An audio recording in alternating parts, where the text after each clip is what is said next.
Hey everybody, Paul Piper here in the studio. I want to welcome you to a live tracking session that I'm doing today for one of my songs, Return to Stratosphere. And just to keep you abridged on what we're doing, we are working with, I'm actually working with two other co-writers, and we're putting together a phenomenal project for the new year. New album project called Moving Time, and we are finishing up on some songs for final mixing and mastering, and wanted to invite you to a drum session that I'm doing in my studio today. I'm laying down drum tracks for a song called, again, Return to Stratosphere, and I'm just going to go to work just for a few minutes here and let you see what I do. Feel free to take a look at stuff, and if you have any questions, be sure to leave that in the comments and see if I can get them answered for you. I did a drum track already here, but I'm just doing some adjustments on some of the drum channels, and I may have to retrack another one. So here we go. I'm just going to play what I did a while ago.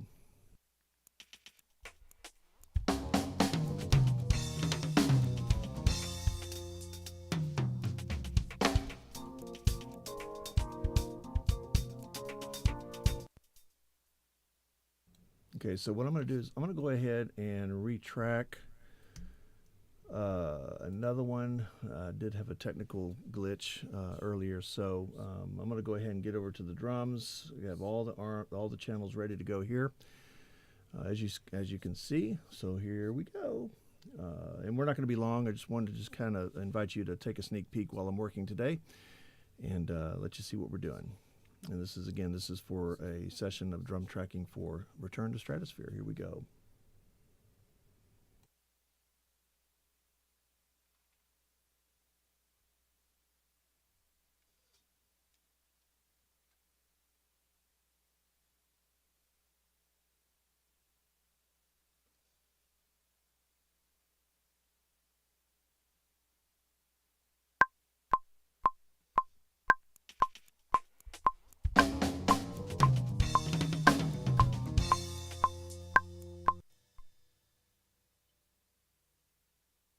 I could do that a little bit better. Here we go.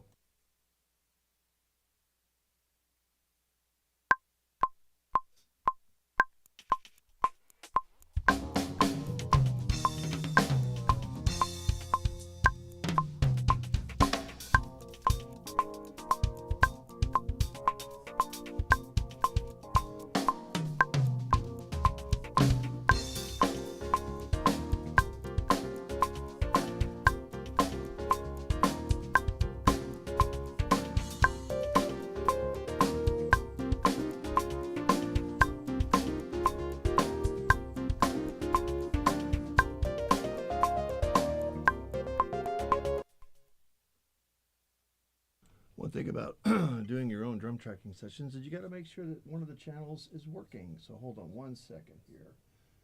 Yeah, I just noticed on the interface that there was something missing. Ah, okay, hold on. Let me turn on. It was a condenser mic. Okay, here we go. Let's do that again. Here we go. This is what we do in the studio, guys. Okay.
All right, here we go. One more time.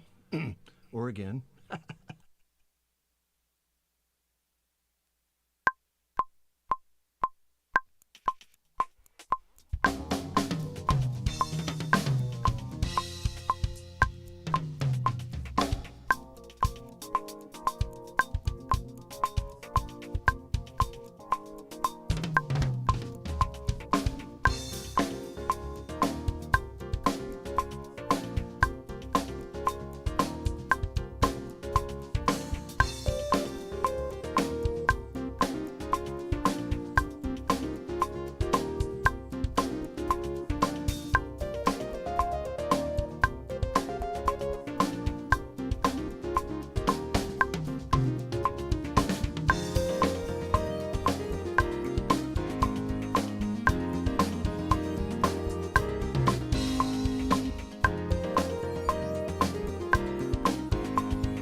Okay, let's see what we got there.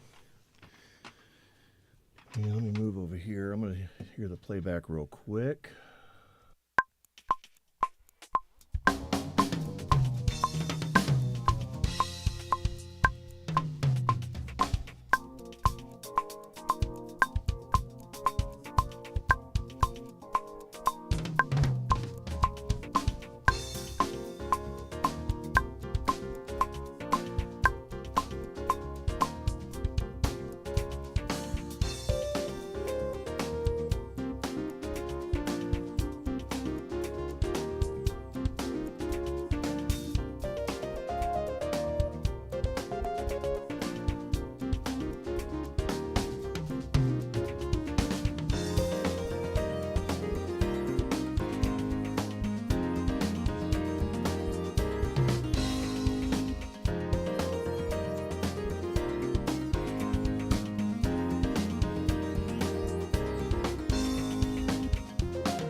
Okay, so right there, I need to, if anything, I'm going to do this as a test because it looks like I need to go in and do some mixing on some of the drum channels.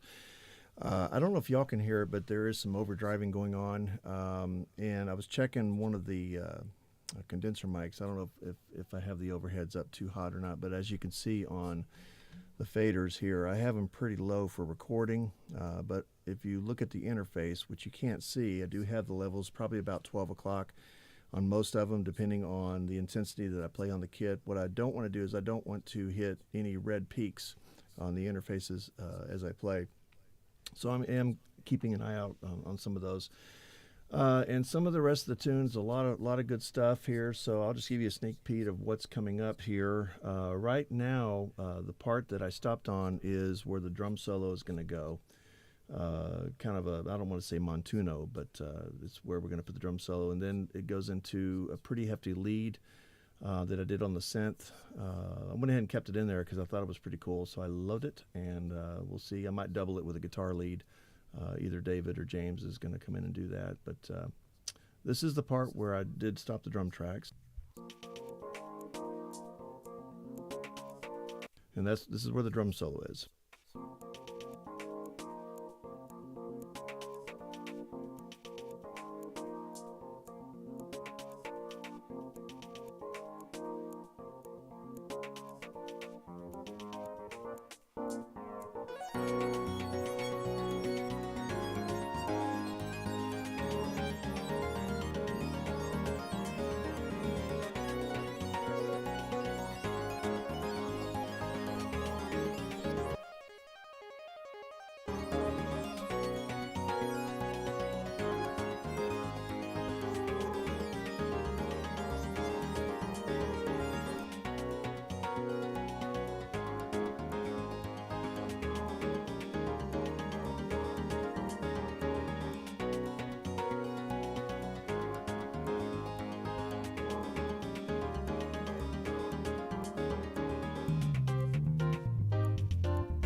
right there is just a production fade that I'm doing on that.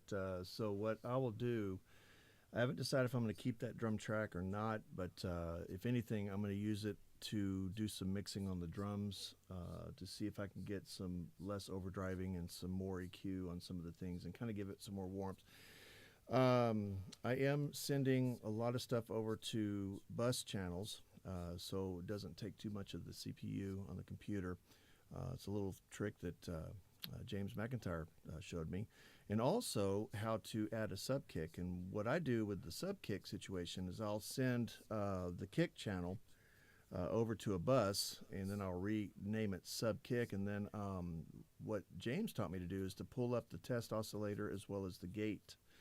And what you can do is you can find the hertz. Usually about 44 hertz is where you can get a good beefy kick sound, sub sound. And then I just sidebar it to the kick channel, and it sounds really cool. I'm not sure. Yeah, they're not engaged now, but if you look over here under sub kick, and what I have going on with the sub kick again is I have the test oscillator, the test tone, usually about 44 frequency. And I put a gate on it, usually on the gate, threshold about minus 8 dB. Reduction, I keep it pretty low. And some on the release, hold, and attack, I keep it just about maybe 1 or 2%. And what happens is it keeps it closed. Anytime the kick and the test oscillator, the tone oscillator gets in place, it gives it that real nice boom plus tinty kick sound with adding the sub.